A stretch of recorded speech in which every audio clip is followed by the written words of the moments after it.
are watching खबर face to face. दर्शकों, स्वागत है आपका खबर फेस टू फेस में। मैं ज़ीशान आज़मी। आज की ताज़ा खबर देखने से पहले हमारे चैनल को सब्सक्राइब कीजिए और बेल आइकन दबाना ना भूलें ताकि आपको डेली अपडेट तुरंत मिल सके।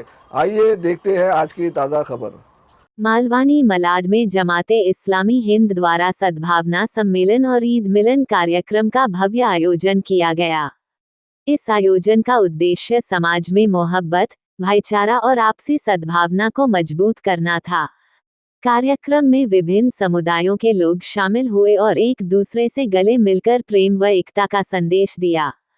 ईद मिलन के तहत एनजीओ कार्यकर्ताओं और सामाजिक कार्यकर्ताओं के लिए एक विशेष राउंड टेबल डिस्कशन का भी आयोजन किया गया। चर्चा का विषय था, समाज में सद्भावना कैसे निर्मित करें।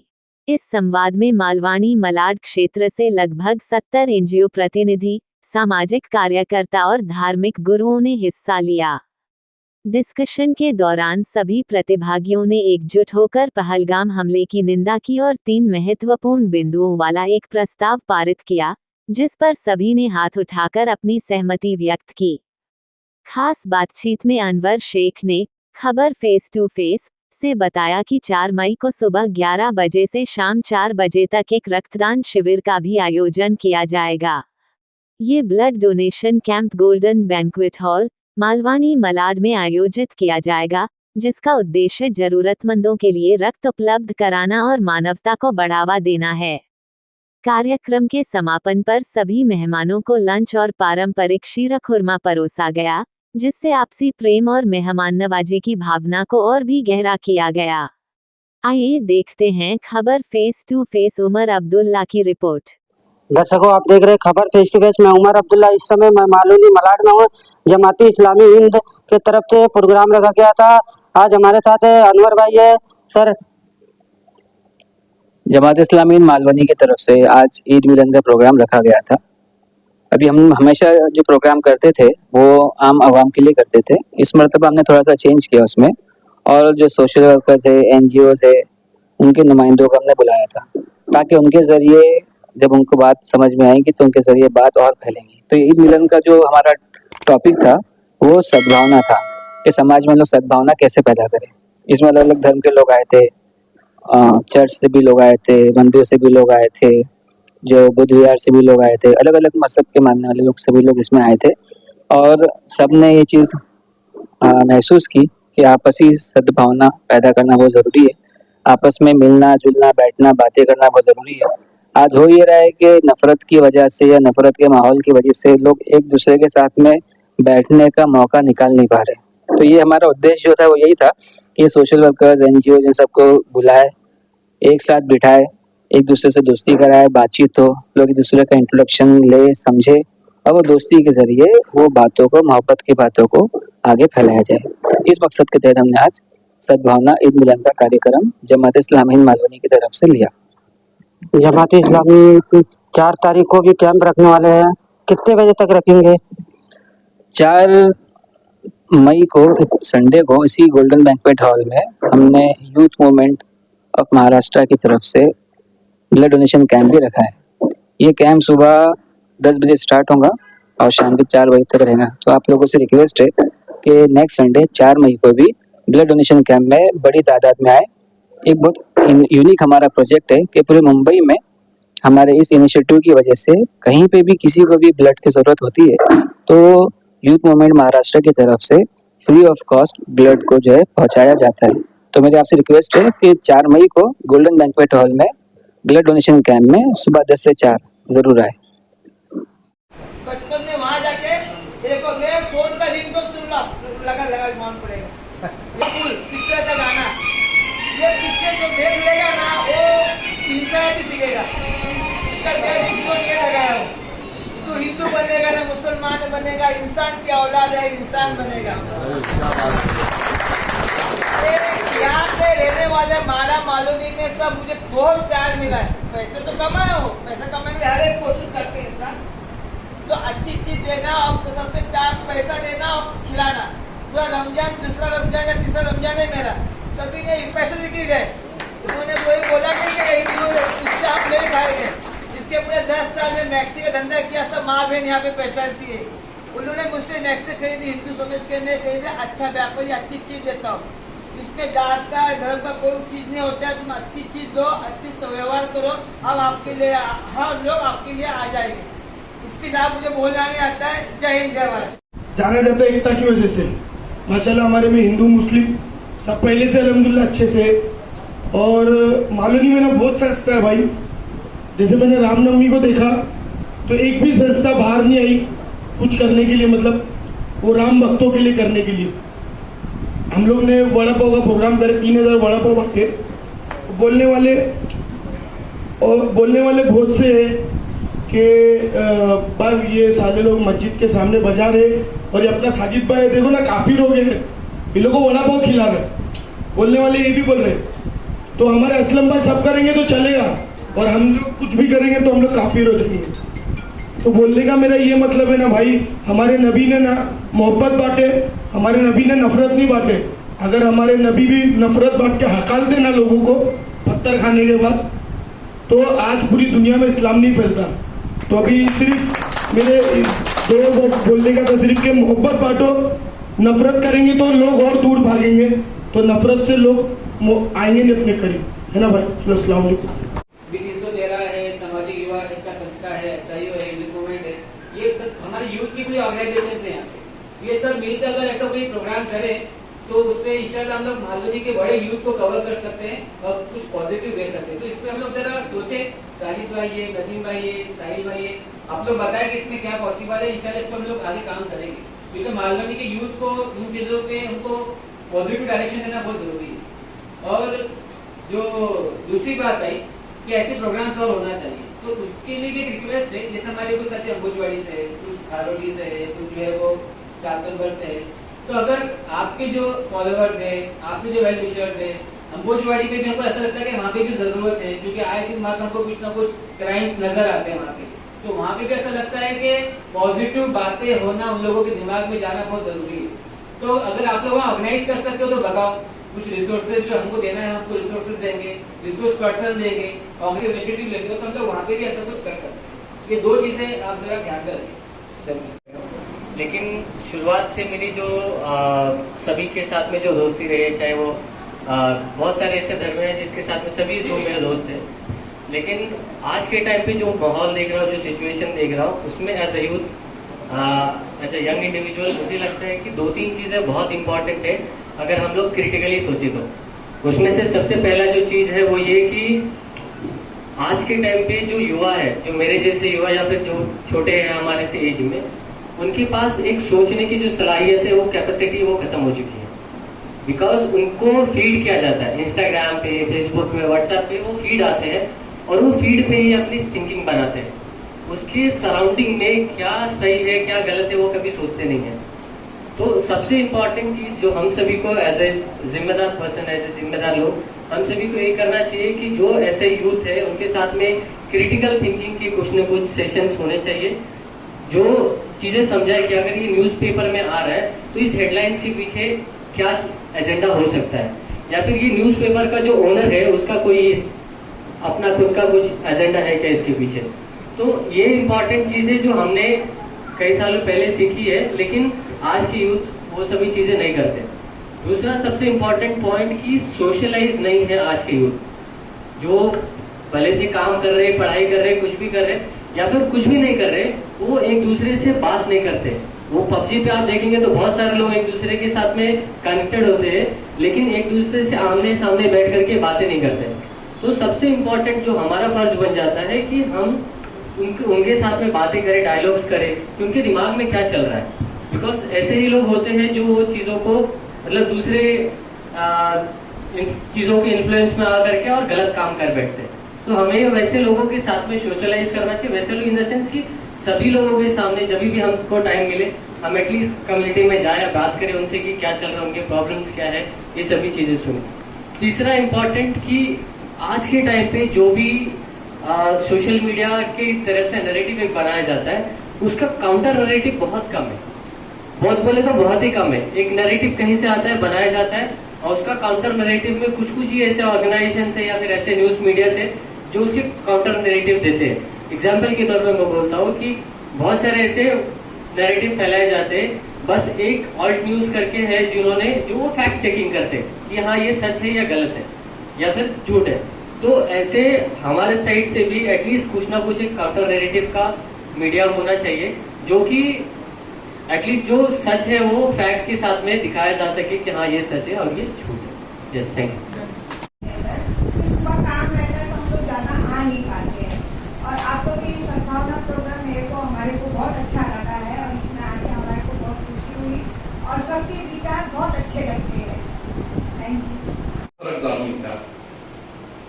पाण्याला बंध घातला, पाण्याला बांध घातला तर तो संथ होतो। पाण्याला बांध घातला तर तो संथ होतो, आणि मनाला जर बांध घातला तर तो संत होतो, तर तो संत होतो। आज आपल्या मनाला बांध घालण्याची आवश्यकता आहे। रमजानचा हा महिना आमचा संपला। आपण पाहिलं की ज्या पवित्र कुराणच्या श्लोकाचं पठण केलं त्याचं भाषांतर अशा प्रकारे आहे की हे श्रद्धाधारकांनो, तुमच्यावरती रोजे अनिवार्य आहे, जसे तुमच्या पूर्वीच्या लोकांवरती अनिवार्य होते। यामुळे आशा आहे की तुम्हामध्ये ईशपरायणता निर्माण व्हावी। हा रमजानचा महिना आम्हा लोकांना आपल्या मनावरती बांध घालण्याचा, आपल्या मनावरती नियंत्रण घालण्यास शिकवता हा रमजानचा महिना। आज मनुष्य पैशासाठी, पदासाठी, स्वार्थासाठी, संपत्तीसाठी कोणत्याही स्तरावरती जातात। असे कृत्य मनुष्य करतोय की पशून सुद्धा शर्मेनं आपली मान खाली घाला। हे यासाठीच आहे की माणसानं स्वतःचं ठिकाण विसरलेलं आहे, त्याचा आपल्या मनावरती कंट्रोल नाहीये। तो कोण आहे जाणून घेण्यासाठी तो तयार नाही आहे, हे जाणलं पाहिजे। रमजानचा महिना ही संधी देतो। बांधवांनो, आपण पाहताय की रमजानचा महिना सुरू झाल्यानंतर साऱ्या मुस्लिम बांधवांमध्ये विश्वातील एक खूप मोठं परिवर्तन घडून येतं। तुम्ही बघा, खोटं बोलत असेल तर तुमच्या मित्राने कोणी जर असेल रमजानच्या महिन्यात जर कधी खोटं बोलत असेल, रमजानच्या महिन्यात तो खोटं बोलणार। नमाज कधी पठण करत असेल, कधी पठण करत नसेल, पण तुम्ही रमजानच्या महिन्यात त्याच्या डोक्यावरती टोपी पाहता, नमाज पठण करताना दिसतो। सत्कार्य करण्यासाठी अगदी अग्रेसर असतो, पुण्य काम करण्यासाठी अगदी पुढे पुढे असतो। काय एवढं परिवर्तन घडतो? जिन्हें यह महीना हासिल मिले वो उस महीने में रोजे रहे। भाइयों, ये रमजान महीने का महत्व जो है उसका मुख्य कारण यही है कि इस महीने में सृष्टि निर्माता अल्लाह ईश्वर की तरफ से सकल मानव जाति के मार्गदर्शन के लिए पवित्र कुरान हा ईश्वरी ग्रंथ अवतरित झाला। याच कुरान बद्दल लोक समजतात की हा मुसलमानांचा धर्मग्रंथ आहे, नाही। कुरानचं जेव्हा आम्ही अध्ययन करतो बघा, त्यामध्ये जो शब्द आलेले आहे, या अय्युहल इंसान, हे मानवा, या अय्युहन नास, लोकांनो, या बनी आदम, हे आदम की संतान, 35 ठिकाणी हा शब्द आलेला आहे। आणि मुसलमानांना उद्देशून जे शब्द आलेले आहेत, या अय्युहल्लज़ीना आमनू, फक्त 8 ठिकाणी हा उल्लेख आलेला है। पूरे मानवता को उद्देश्य को जो बात की जाए, 35 मकान पर आया है, और मुसलमान के लिए जो कहा सिर्फ 8 मकान पर आया है।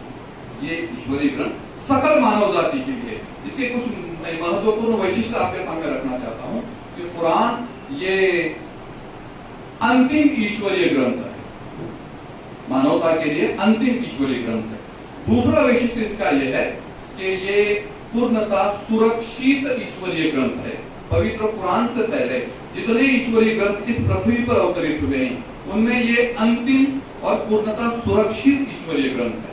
तीसरा वैशिष्ट्य इसका यह है कि विश्व में सबसे ज्यादा पठन किए जाने वाला अगर कोई ग्रंथ है वो कुरान है। आपल्याला माहित आहे की मुस्लिम बांधव दिवसातून 5 वेळा नमाज पठण करतात। नमाज मध्ये काय पठण करतात? कुरानचं पठण करतात। नमाज व्यतिरिक्त इतर वेळ सुद्धा ते कुरानचं पठण करत असतात। रमजानच्या महिन्यामध्ये रमजानच्या महिन्यात रात्रीची जी नमाज असते शेवटची, त्या रात्रीच्या नमाजमध्ये कुरानचे एकूण 30 खंड आहेत। दररोज एक खंड, अशा प्रकारे संपूर्ण महिनाभरात तो खंड पूर्ण केला जातो, कुरान पूर्ण केला जातो। सर्वात जास्त पठण केला जाणारा ग्रंथ। चौथं वैशिष्ट्य असं आहे की हा विश्वातील एकमेव असा ग्रंथ आहे जो ज्याला पूर्णपणे मुखोद्गत केलं जातं। 114 अध्याय, 30 खंड, 6238 श्लोक आयती त्यामध्ये आहेत. एवढ्या मोठ्या ग्रंथाला पूर्णपणे मुखपाठ केलेलं जातं. त्यांना हाफिज कुराण असे म्हणतात. मालवणी में कितने हाफिज कुराण होंगे? अंदाजा एक फिगर बता सकते? 1000 होंगे माशाल्लाह. बघा ते सांगतायत की तुमच्या मालवणी शहरामध्ये जवळपास अशा लोकांची संख्या 1000 आहे ज्यांनी पवित्र कुराणला पूर्णपणे मुखपाठ, ते वैशिष्ट्य आहे त्याचं कुराण. शेवटचं वैशिष्ट्य असं की हा एकमेव असा ग्रंथ आहे जो पूर्णपणे सकल मानव जातीला आव्हान करतोय, चैलेंज करता है. इसी कुरान में एक जगह कहा गया है, तुम इंसान और जिन दोनों मिलकर चाहे तो कोशिश करके दिखाओ कि कुरान की जो आयत है उसकी जो स्टाइल है लिखने की अरबी भाषा में जो अवतरित हुआ है वैसी 6232 मैंने आपको आयतें बताया. कुरान ये कहता है कि आप वैसी एक आयत बनाकर बताइए. चैलेंज है मानवता के लिए. आज तक किसी मानव ने यह हिम्मत नहीं कर सका. हिम्मत किया भी हो तो बना नहीं सका. अभी परसों ग्रोक का बात हमारे साथ में, ग्रोक का जिक्र किया आपने डॉक्टर साहब करते हुए. ग्रोक ने ये कहा, ग्रोक से भी ये प्रश्न पूछा गया कुरान ने जिस तरह से अरबी भाषा में आप ऐसे एक आयत बनाकर बताइए. ग्रोक ने उत्तर दिया कि ये मानव निर्मित नहीं है. ग्रोक अपने बारे में कहता है कि मुझे मानव ने बनाया है और ये आयत जो है ये कुरान की, ये मानव निर्मित नहीं है, मैं इसे आयत नहीं बना सकता. हे कुरानचं वैशिष्ट्य आहे. एवढे मोठे वैशिष्ट्य लाभलेला हा पवित्र कुराण, याच्या 4 महत्वाच्या स्पर्धा आपण ठेवू इच्छितो. नंबर 1, पहिला महत्व कुरान जे स्पष्ट करतं ते विश्वातील साऱ्या मानवाबद्दल कुरान हे स्पष्ट करतं कि विश्वातील सारे मानव आपापसात बांधव आहे. हमारे कार्यक्रम की शुरुआत पवित्र कुरान के जिस श्लोक से हुई थी, क्या कहा गया उसमें? या अय्युहल इंसान या अय्युहन नास तको रब्बकुम अल्लज़ी खलक़कुम मिन नफ्सिन वाहिदा. की लोकांनो, आणि तुमची निर्मिती मूळ एक पुरुष आणि एका स्त्रीपासून केलेली आहे. म्हणजे आज विश्वात जितके मानव आहेत सर्व मानवांचं मूळ कुरान त्यांचं नाव सांगते आदम. बायबल मध्ये त्यांचं नाव आलेलं आहे ऍडम आणि आपल्या भारतीय धर्मग्रंथामध्ये त्यांचं नाव आलेलं आहे अदिमा. त्यापासून अधिमानव हा शब्द बनलेला. पहिल्या स्त्रीचं नाव कुरान स्पष्ट करतं हव्वा. बायबल मध्ये ते नाव आलेलं आहे ईव आणि आपल्या भारतीय धर्मग्रंथामध्ये हवीवती. बघा किती साम्य आहे. हे विश्वातील पहिलं मानवी जोडपं आणि आज जितके मानव या जगात आहेत आणि पृथ्वीच्या अंतरापर्यंत येणार आहेत, या सर्वांचं आपापसात नातं क्या नातं आहे? सब भाई बहन. 1450 साल पहले कुरान ये स्पष्ट है कि कुरान की मूल शिकवण है. दूसरी शिकवण कुरान जे स्पष्ट करतं की सारी सृष्टी याचा निर्माता, रचिता, शासक, पालक, मालक, धनी हा फक्त एक आणि एकच ईश्वर आहे. तो आम्हा तुम्हा सर्वांचा निर्माता आहे. ज्यानं आम्हाला जीवन दिलेलं आहे तो मृत्यू सुद्धा देणार. तीसरी शिकवण कुरान जो बताता या जगात पाठवले. पैगंबर मोहम्मद सल्लल्लाहु यांच्या कथनानुसार आज तक इस पृथ्वी पर 1,24,000 ईश्वरी ग्रंथ है. यदा यदा ही धर्मस्य ग्लानिर्भवति भारता संभवानी युगे युगे पर भगवद्गीतेचा जो श्लोक आपण नेहमी ऐकतो, काय म्हटलं त्या पहले का भाग इहलोकीय जीवन, जो जीवन हम जी रहे हैं, और दूसरा है मृत्यु पश्चात परलोकीय जीवन, जहां हमें जाना. ये बहुत छोटा सा जीवन है हमारा, 60, 70, 100, 125 साल, लेकिन उसके बाद का परमनंट जीवन. पैगंबर मोहम्मद सल्लल्लाहु अलैहि वसल्लम ठिकाणी म्हणाले की हे इहलोकीय जीवन शेती आहे त्या परलोकीय जीवनात. तिथं जे पेराल तिथं ते उगवे, जैसे कल देगा. तो बानो, ये वो मूलभूत प्रश्न नहीं, ये वो मूलभूत मुद्दे नहीं पवित्र कुरान के, तो हमें तुम्हें हर मानव को रखेगा कि पूरे मानव मेरे भाई, तो सद्भावना उसके अंदर जाएगी. होणारे भी वो हम अलग ही, बोले उससे मेरा क्या लेता देना. अशी परिस्थिती सुद्धा निर्माण होऊ शकते आणि आज ती परिस्थिती निर्माण होत आहे. तो मुझे अनवर साहब ने कहा कि वक्त खत्म होने आ रहा है, तो मैंने कुछ मुद्दे आपके सामने सद्भावना के साथ साथ. मुस्लिम बांधव पूरे महीने में रोजे रखते हैं और पूरा महीना रोजा रखने की संधि, उसका अवसर मिला हमें. उसके बाद रमजान का महीना खत्म होते साथ ही दूसरे दिन हम ईद मनाते हैं, उसका आभार व्यक्त करते हैं. तब वो ईद तो हमने आज से तकरीबन 15-20 दिन पहले ही मनाई, लेकिन आज आपके साथ ये मौका मिला कि आप सब लोग यहाँ जमे हैं. हिंदू सर्व झाले. मैंने मंदिर में जाकर देखा, मस्जिद में जाकर देखा, इंसान नजर नहीं आया. शेवटच्या ओळीत असे म्हणतात, भिंती पलाड त्यांच्या माणूस शोधतो, मंदिरों की दीवार के पीछे जाकर भी मैंने देखा, मस्जिदों की दीवार के पीछे भी मैंने जाकर देखा, मला माणूस मिळत नाही, हा माणूस मिळाला पाहिजे। हा माणूस कुठं भेटेल हो, कसा असेल तो माणूस, यासाठी एका कवितेच्या 4 ओळी मी आपला सांगू इच्छितो। अतिशय महत्वाच्या ओळी आहेत, आपण थोडस विनंती करतो की शांततेने ऐकून घ्यावं। माणूस कसा माणूस बनू शकतो याचे एक उदाहरण सांगणारे आहे, मराठी भाषेमध्ये आहे। शाळेत असताना माझी आई नेहमी म्हणायची, शाळेत असताना माझी आई नेहमी म्हणायची, पाण्यात आणि मनात साम्य ते काय, कि मुझे ये शहर छोड़कर जाना है जहां हमारे बाप दादा के धर्म के बारे में कोई बुरा कह रहा है, या शहरात मी कशाला राहू मग। अब वो इंतजार में खड़ी कि कोई आए वहां पर उसका सामान उठाए, लेकर जाए, मदद करे, परंतु मक्का शहरामध्ये प्रत्येक प्रकारचा दुराचार ज्या ठिकाणी होता, कोण मदत करण्यासाठी येणार आहे। थोड्या वेळानंतर एक तरुण येताना तिकडून दिसला, एक नौजवान आया। उस नौजवान ने उस बुढ़िया से प्रश्न किया कि हे अम्मा, कहां जा रही हो, क्या बात है। त्या स्त्रीने सांगितलं की मी असं ऐकलेलं आहे की या शहरात मोहम्मद नावाचा एक तरुण आहे आणि तो असे असे कर्म करतोय आणि मी त्यापासून दूर जावं म्हणून हे शहर सोडून जात आहे। तो नौजवान कहता है, ठीक है, मैं आपकी मदद करूंगा।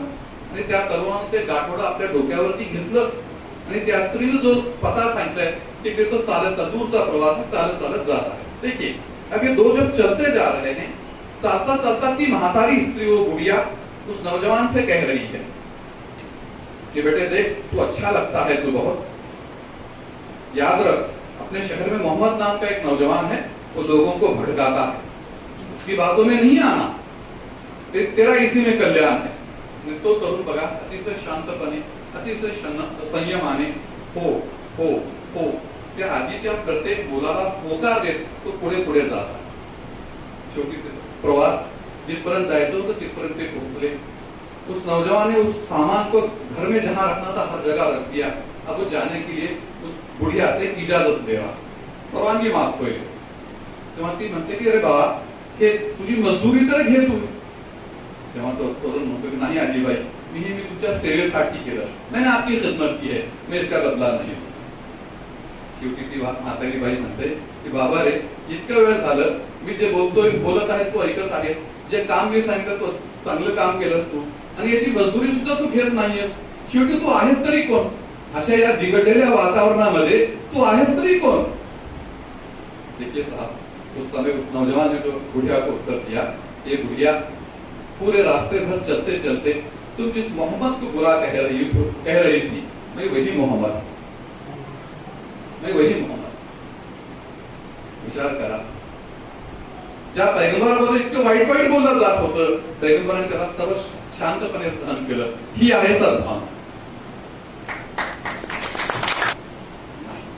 आपण संयम पाळलं पाहिजे, समोरच्याला जाणून घेतलं पाहिजे, समोरच्याला सहन केलं पाहिजे। इतकंच काय तर समोरच्या व्यक्तीला माफ करायला सुद्धा शिकलं पाहिजे। जेव्हापर्यंत माफ करायला आम्ही शिकणार नाही, सद्भावना वाढणार नाही। पैगंबर मोहम्मद सल्लल्लाहु अलैहि वसल्लम यांच्या काळातील एक उदाहरण आपल्याला देऊ इच्छितो मी, की मस्जिद नबवी पैगंबरांची मस्जिद म्हणून जी ओळखली जात होती, तिथं स्थान आहे। एक यहुदी ज्यू व्यक्ती पैगंबरांच्या मस्जिदीमध्ये आला आणि तो मस्जिदीमध्ये उभा राहून लघवी करायला सुरू केला। तर मला सांगा, कोणते धार्मिक स्थळ येऊन कोणी जर लघवी करत असेल तर कोणी सहन करेल का? कोई बर्दाश्त नहीं करेगा। पैगंबर के साथियों ने जब देखा तो खड़े हो गए गुस्से में, लेकिन पैगंबर ने अपने साथियों को रोक दिया और कहा कि देखिए, वो जो कृत्य कर रहा है वो नैसर्गिक कृत्य है, उसे पूरा करने दीजिए। सर्व सोबती थांबले, त्याने आपली लघवी पूर्ण केली। लघवी पूर्ण केल्यानंतर पैगंबर मोहम्मद सल्लल्लाहु अलैहि वसल्लम त्या व्यक्तीच्या जवळ जाऊन त्याच्या खांद्यावरती हात ठेवून अतिशय प्रेमाने म्हणाले की बाबा रे, हे जे स्थळ आहे ना, पवित्र स्थळ, ये अल्लाह का घर है, इसे पाक साफ होना चाहिए और ये हरकत यहाँ नहीं होनी चाहिए, आइंदा ऐसा नहीं करना। इतकंच बोललं पैगंबराने, दुसरं काही नाही बोललं। तो व्यक्ती इतका परिवर्तित झाला कि तो पैगंबराचा अनुयायी बनला। मुझे पता है हमारे यहाँ क्या होता है, रामनवमी का जुलूस जा रहा है, मस्जिद पैगंबर का नाम कोण लेते ना भाई, म्हणजे आचरण कोण करून दाखवायचं, दुसऱ्याकडून अपेक्षा करायची का स्वतः बदलायचं? आप बर्दाश्त करेंगे तो सामने वाला व्यक्ति आपके सामने भी गरम बनेगा। अगर आप एक्शन देंगे तो वो जरूर रिएक्शन देगा। तर सद्भावनेबद्दल या शिकवणी आहे जी माणसाला अशा प्रकारे परिवर्तित करतात, तुमचा जर शत्रू आहे तो, तर तो शत्रू मित्र बनेल। आणि आज आपल्या देशाला जर टिकवायचं आहे, देशाला प्रगती पथाच्या मार्गावर जर न्यायचं आहे, सद्भावनेशिवाय दुसरा मार्ग नाही। एखादा खेळाडू आहे, 20% तो विकलांग आहे, खेळाडू आहे 20% विकलांग आहे, मला सांगा तो खेळाडू प्रगती करू शकेल का? भारत देश जहां सभी धर्म जाति के लोग रहते हैं और आप 20% को छोड़कर प्रगति की अगर बात कर रहे हैं तो प्रगति हो सकती है? कदापि ही होणार नाही। त्यासाठी सद्भावना आवश्यक आहे। तर ही जबाबदारी प्रत्येक धर्मातील, प्रत्येक जातीतील, प्रत्येक समुदाय व वंशातील लोकांनी स्वीकारली पाहिजे।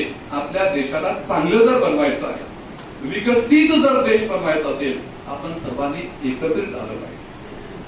100% आपलं शरीर पूर्ण चांगलं राहिलं पाहिजे, यासाठी जर प्रयत्न केलो आपण तर अवश्य सद्भावना या ठिकाणी आपल्या देशात टिकू शकेल। आणि ही सद्भावना माणसंच करू शकतात, जनावर नाही करू शकत। परवा परळीच्या एका कार्यक्रमात होतो, त्या ठिकाणी एक महाराज बोलताना म्हणाले की कावळा कावळ्यासारखं वागतोय, बैल बैलासारखं वागतोय, कुत्रा कुत्र्यासारखं वागतोय, माणूस माणसासारखं का नाही वागत? खरंच प्रश्न आहे ना। प्रत्येक पक्षी, प्रत्येक प्राणी त्याला जे जीवन, मानवानं आपल्या जीवनाचा उद्देश विसरलेला आहे। मैं कौन हूं, कशासाठी मी या जगात आलेलो आहे, माझा जीवनाचा उद्देश काय आहे, एक दिवशी मी मरणार आहे, मरने के बाद क्या होगा, इस बारे में इंसान सोचने के लिए तैयार नहीं, या उसे बताने वाले भी बताने के लिए तैयार नहीं। जेव्हा हे सत्य त्याला उमजेल त्यामध्ये हा परिवर्तन घडेल। 2 दिवसापूर्वी, 2 दिन पहले मैं जिस मोहल्ले के, हमारे वहां पर जिस मोहल्ले के मस्जिद में नमाज पढ़ता हूँ, वहां के इमाम साहब ने एक घटना मुझे सुनाई। मैं आप वो नमाज पढ़ा कर घर जा रहे थे, तो उन्होंने कहा कि रास्ते में एक बदजनवर पिग, उसे वो पिग पकड़ने वाले जो लोग ना उसे पकड़े हैं उसे, तो जिसके नतीजे में वो चीख रहा है बहुत बुरी तरह से, उसका आवाज आप जानते हैं बहुत बुरा चीख रहा है, वो जोर जोर से चीख रहा है। लेकिन उन्होंने कहा मौलाना साहब ने, सर मैंने आंखों से देखा वो जब बुरी आवाज से चीख रहा था तो वहां आसपास जो जानवर थे, गाय थी, बैल थे, कुत्ते भी थे, वो उसकी तरफ दौड़ते जा रहे हैं उसकी आवाज सुनकर। बघा कमाल आहे का नाही? मला सांगा त्या पिगीचं कुत्र्याशी काही नातं आहे का? गाय बैलाशी काही नातं आहे का? परंतु त्याचं ओरडणं, चिरकणं पाहून ते त्याच्याकडे धावत होते। यह है सद्भावना, यह है सद्भावना जो जानवरों में भी देखने के लिए मिल रही है, और अगर हम इंसानों में नहीं तो हमारे लिए एक प्रश्न है। एक कविता है मंगेश पाडगावकर की, उनके 2 लाइन आपके सामने सुनाता हूं।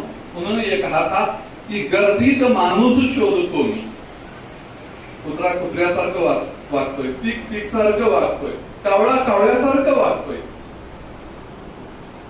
माळगाव कवी कह रहे हैं यहाँ पर कि गर्दीत माणसांच्या माणूस, सर्वत्र माणसांची गर्दी आहे, और इस इंसानों के गर्दी में मैं इंसान को ढूंढ रहा हूँ। कोलाहलात साऱ्या माणसाला शोधतो, कोलाहलात साऱ्या माणसाला शोधतो मी, ही देव से ये संकल्प करते हैं कि हम पहलगाम दक्षिण कश्मीर में हुए घातक आतंकी हमले की कड़ी निंदा करते हैं। पर्यटकों सहित निर्दोष लोगों की जान का नुकसान बहुत दुखद है। हमारी संवेदनाएं और प्रार्थनाएं पीड़ितों और उनके शोक संतप्त परिवारों के साथ है। इस तरह के बर्बर कृत्य का कोई औचित्य नहीं हो सकता। ये पूरी तरह से अमानवीय है और पूर्ण और स्पष्ट निंदा का हकदार है। इसके लिए जिम्मेदार लोगों को न्याय के कटघरे में लाया जाए और कड़ी से कड़ी सजा दी जानी चाहिए। हम इस बात की मांग करते हैं। दूसरा पॉइंट, हम समाज के सभी वर्गों से निवेदन करते हैं, एकता, अमन, शांति, सद्भावना को कायम करेंगे। तीसरी पॉइंट, भावना विकसित करेंगे और इसके लिए सद्भावना के कार्यक्रम को बार बार करते रहेंगे। Thank you. तो ये संकल्प है, रिजोल्यूशन है, मैं एक पढ़ूं होनी चाहिए। तो हमारे जो कॉम्पिटिशन्स है तो उसके अंदर जो बच्चों ने जो बहुत पॉजिटिव रिस्पॉन्स दिया और उनकी ड्राइंग्स कंपटीशन, उनके स्पीच कंपटीशन से समझ में आया कि बच्चों के जहन में जो है एक अच्छी इमेज बनी हुई है। अभी अगर हम देखें कि भाई जो मोस्टली जो हेटरेट फैलती है वो स्पेशली स्टूडेंट्स के अंदर फैलती है, तो SIO ये भी काम करती है कि जो स्कूल है, कैंपसेस है, वहाँ पर जो इंटरफेथ डायलॉग्स ऑर्गेनाइज करती है। जैसे भाई ने कहा कि काउंटर नरेटिव्स बहुत कम है, तो वो काउंटर नरेटिव्स बिल्ड करने का काम करती है कि भाई एक्चुअल में इस्लाम है क्या, उसके प्रैक्टिकलिटीज क्या है, उसका जो एक्चुअल जो कंसेप्ट है इस्लाम का वो लोगों के सामने पहुंचाना। तो ये जो SIO बहुत टाइम से करते हुए आ रही है। इसके अंदर एक ये चीज़ है कि करियर गाइडेंस, SIO मालवनी जो है एजुकेशन लेवल पर ही बच्चों को हेल्प करती है मालवनी में। तो उसमें हम ये चीज़ नहीं देखते कि बच्चा कौन से रिलीजन से आया है, कौन सी जो है कास्ट से आया है। हमारे यहाँ पर कफालत प्रोजेक्ट चलता है, उसके अंदर हमारे पास ओपन फॉर ऑल बच्चे हैं, जहाँ पर जो है जिनको फीस के लिए हेल्प की जाती है, एजुकेशनली जो उनको ज़रूरत पड़ती है उसके लिए जो उनको हेल्प की जाती है। तो एक अभी जो एक सजेशन ये है कि हमको ऐसे प्रोग्राम स्कूल के अंदर, स्पेशली कैंपसेस के अंदर बच्चों के लिए ऑर्गेनाइज करने चाहिए, जिसमें कुछ कॉम्पिटिशन हो, कुछ डिबेट्स हो, जिसके अंदर जो है वो आमने सामने बैठकर बात करें और जो है नरेटिव और काउंटर नरेटिव बिल्ड करें। Thank you so much.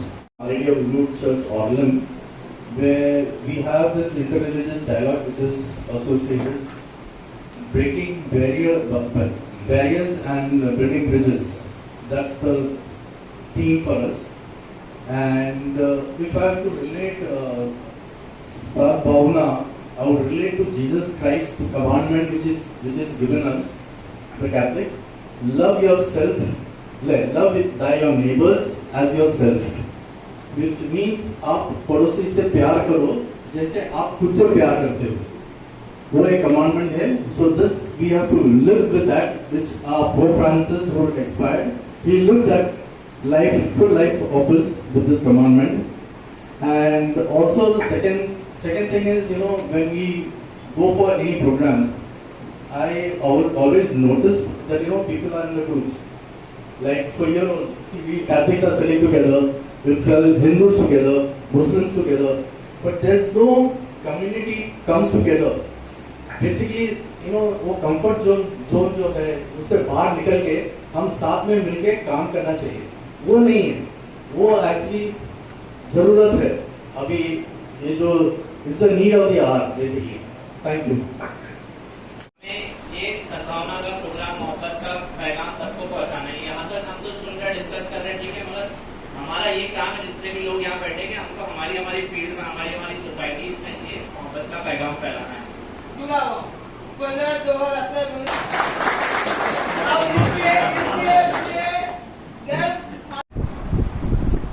मैं सबके सजेशन बहुत अच्छे रहे, लेकिन मैं और एक सजेशन उसमें ऐड करना चाहता हूँ कि मेरा परिचय है, मैं जोशिस पटेल, यहाँ इस्लामिक कारकुन हूँ,